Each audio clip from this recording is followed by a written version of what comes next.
So the news today is that Ali Krieger has announced her retirement after almost 2 decades worth of playing at the senior level. Now, she will play the whole NWSL season, which kicks off this weekend, but she's taken the quite unorthodox route of announcing that she will retire before the season has started, so she can spend her last year celebrating her career and celebrating the league and trying to finally win the NWSL title that she spent quite a while trying to do.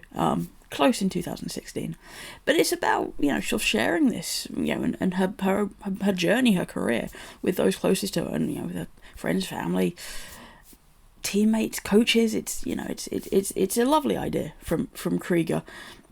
I think when we look at her career and domestically and with the US Women's National Team, and it's just you talk about the longevity of her, not just the fact that she is 38 and will be retiring at 39, but it's just her consistency for the US Women's National Team. She made her senior debut 15 years ago, and although she hasn't consistently played and turned up for her country in those years, turned out, she has been there when the US has needed her, even though her last meaningful minutes were at the 2019 World Cup. When the US have been a bit short-handed, everyone's known that Krieger is an option to round out the defence, whether that's a fullback or centre-back.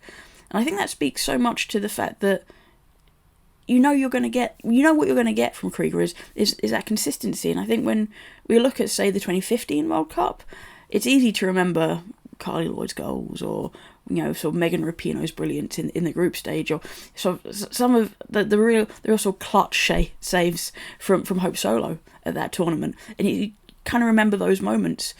But when you look at the tournament as a whole, and it is a little tricky to remember because it was 8 years ago and it's fuzzy in my mind, but it's the players like Krieger who are just consistent, who are just there as the backbone of the team, who'll give you 90 minutes each game, who'll give you each game of the tournament, who'll give you each game of the season, if we're talking domestically.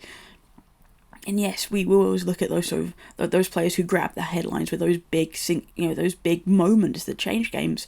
But a game is still 90 minutes, and it's the players like Krieger who you need to be consistent. You need to know you've got you know what you're getting from Krieger, and you need to be able to bring players like that into your setup to form that backbone and allow players like Lloyd or Pino to have those moments of exceptionality.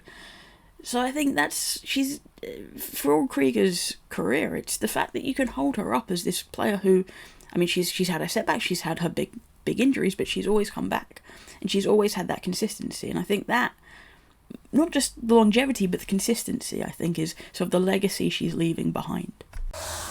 Well, thank you very much for watching ESPN on YouTube. For more sports highlights and analysis, be sure to download the ESPN app. And for live streaming, premium content, and let's not forget as well, ESPN FC 7 days a week, subscribe to ESPN+.